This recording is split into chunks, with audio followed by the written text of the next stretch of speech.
ইফালে দবকাৰ বিন্দাগান্ধী উন্নয়ন খণ্ডৰ বিষয়া অভিযন্তাৰ বিৰুদ্ধে গুৰুতৰ অভিযোগ উত্থাপন হৈছে। চতুৰ্থ বৰ্গৰ কৰ্মীৰ হতুৱাই ফোনপে যোগে ধন সংগ্ৰহ কৰাৰ অভিযোগ উত্থাপন হৈছে। প্ৰাক্তন কাউন্সিলৰ ৰিয়াজুল ইছলাম চৌধুৰীৰ এই বিস্ফোৰক অভিযোগ।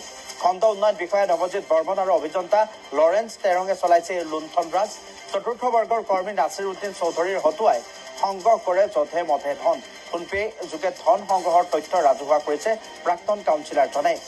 আৰু ঘোষখোৰ বিষয়া অভিযন্তা কৰ্মচাৰীৰ বিৰুদ্ধে ব্যৱস্থা ল'বলৈ বিভাগক আহ্বান জনাইছে।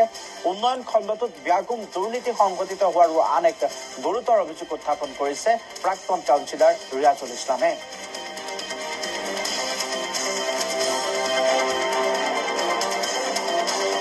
মেইন হ'ল আমাৰ ব্লকৰ বিডিঅ নৱজিৎ বৰ্মন আৰু অভিযন্তা লৰেন্স তেৰণ। এই দুইজনে মিলি পেলাই ব্লকত যি এটা দুৰ্নীতিৰ সাম্ৰাজ্য গঢ়ি তুলিছে, বৃহৎ এটা দুৰ্নীতিৰ এপ্ৰমেক্স যদি আমি হিচাপ কৰিবলৈ যাওঁ, কেৱল মই হিচাপ কৰিবলৈ যাওঁ, তেনেহ'লে মই বৰ্তমানলৈকে এপ্ৰমেক্স 60 লাখৰ দুৰ্নীতি মই এই কাগজত আছে। 60 লাখৰ যদি মই অকলে এই দুৰ্নীতিখিনি পাইছোঁ, তেনেহ'লে যদি প্ৰপাৰলি ইনভেষ্টিগেশ্যন হয় কেইবা কোটি টকাৰ দুৰ্নীতি এটা ওলাব। খণ্ডৰ বিষয়া মহোদয় এটা এজেণ্ট হয়। এই এজেণ্টৰ সহায়ত তেওঁ কালেকশ্যন কৰি পেলাই যি কালেকশ্যন তেখেতে ভাগ বতৰা কৰে। ইয়াতে আছে লৰেন্স তেৰণ, নৱজিৎ বৰ্মন আৰু নাছিৰ উদ্দিন চৌধুৰী।